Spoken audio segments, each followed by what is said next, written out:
Répondant à l'appel d'Yvan de ce jeudi 23 octobre 2025, qu'est l'Académie de la réussite totale, les partisans du FIAD Burkina, sous la direction du coach Jean-Claude Toé, conseiller d'administration scolaire et universitaire, se sont réunis au RAN Hotel de Ouagadougou. Pour une soirée de déménagement mental qui démarre, des hommages ont été rendus à la République burkinabé ainsi qu'au FIAD Monde sous le guide respectif des coachs Zalissa Konsega, épouse Gigma, entrepreneur, et Kofi Luku, premier conseiller de l'ambassade de Côte d'Ivoire près le Burkina Faso.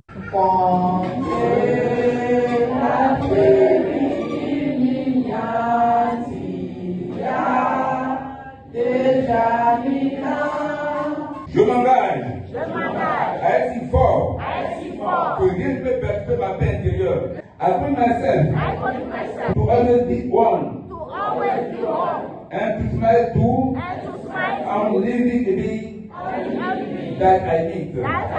La personnalité qui a décrété la bienvenue aux participants a été le coach Léa Josiane Tuina, conseillère en santé et bien-être. C'est un grand plaisir de nous retrouver ce soir. Une nouvelle occasion de grandir ensemble, de partager et surtout de nous encourager mutuellement dans notre parcours de vie. C'est avec une immense joie et un profond sentiment de gratitude que je vous souhaite la bienvenue à cette rencontre hebdomadaire de notre belle association FIAD. Aujourd'hui, nous allons aborder des sujets qui, je l'espère, toucheront chacun d'entre nous de manière personnelle et profonde. Chers VIP of God, prêtons une oreille attentive et laissons cette rencontre être un véritable moment de renouveau. Ouverture des enseignements avec le thème « La confiance en Dieu, source de toute richesse ». Il a été abordé avec le coach Diane Amoussou, épouse Traoré, chef d'entreprise. Celui qui place sa confiance en Dieu ne périt jamais. Avoir confiance en Dieu permet d'être dans les promesses de Dieu et dans ses bénédictions. Dieu n'est pas seulement capable de gérer notre vie, il est bon, aimant et juste.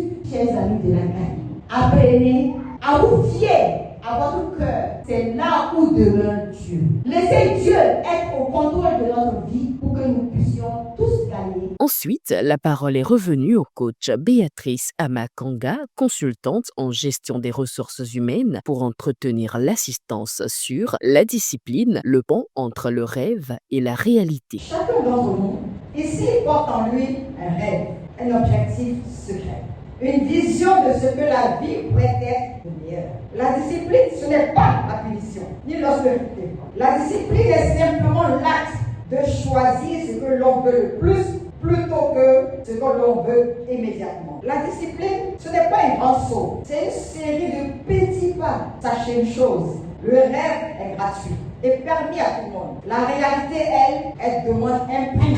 Identifiez un domaine de votre vie, votre couple, votre carrière, votre santé, vos finances, où vous allez appliquer une discipline minuscule, mais inviolable dès demain. La troisième exhortation axée sur être parent, c'est être le premier coach de la destinée, a été assurée par le coach Madina Boli, épouse Yameogo, promotrice de Wassila Voyage. Un parent n'est pas simplement un géniteur, il est le premier responsable, l'architecte invisible, un modèle vivant dans le développement personnel de sa progéniture.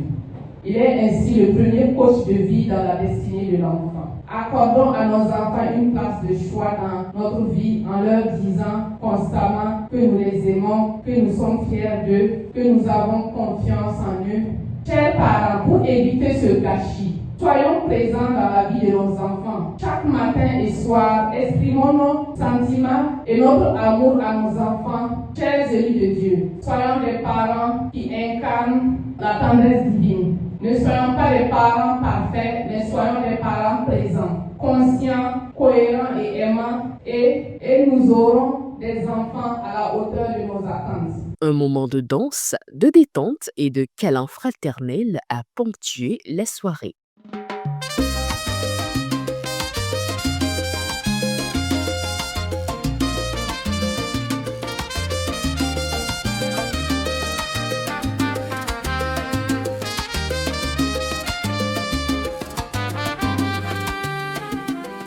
Puis la guérison par le pardon, sujet de la dernière exhortation, a été délivrée par le coach Issa Zongo, financier comptable. Le pardon n'est pas une faiblesse, c'est une force qui libère.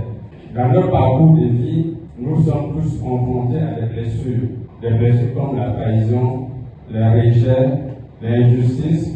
Tant que le cœur reste fermé par le ressentiment, la guérison reste superficielle et incomplète. Le pardon, lui, agit comme une clé. Il libère le cœur de la charge émotionnelle. En tant que coach, ambassadeur et porteur de transformation, nous devons être les premiers à incarner cette posture intérieure. Je nous lance une invitation à identifier les blessures encore actives dans notre cœur, à décider consciemment de pardonner, non pas pour l'autre, mais pour notre propre guérison. Pour l'appel à contribution, le coach Aimé Désiré Kizerbo, romancière nouvelliste, a invité les uns et les autres à une gratitude permanente. Quand nous parlons de prière, nous pensons à des mots, à des mains levées, à des genoux fléchis. Mais laissez-moi vous dire, il existe une prière silencieuse, puissante et efficace qui s'appelle le don. Donner, c'est parler à Dieu autrement. C'est dire, Seigneur, je crois en ton abondance. Le don attire la faveur. Le don fait parler le ciel. Ce soir, je vous exhorte à laisser parler votre cœur, à donner par conviction. S'aimer dans les enveloppes, s'aimer avec foi, avec joie et espérance. Elle est suivie du coach Moses Efalou, technicien décorateur intérieur-extérieur de bâtiments, qui a conduit un puissant atelier de programmation. Je lance ma fille humaine à ses conditions charnelles. Je lance ma fille humaine à ses conditions charnelles. Je lance ma fille humaine à ses conditions charnelles. Dieu est généreux. Dieu a regardé son frère. Dieu a son frère de l'humaine. Dieu est sur le côté infini. Qui compte tout le besoin. Elle me dit à moi, l'arrêtez de moi. Après avoir dégusté le cocktail, c'est rempli de connaissances utiles et de vibrations positives que les élus de ce soir se sont séparés pour se retrouver la séance prochaine.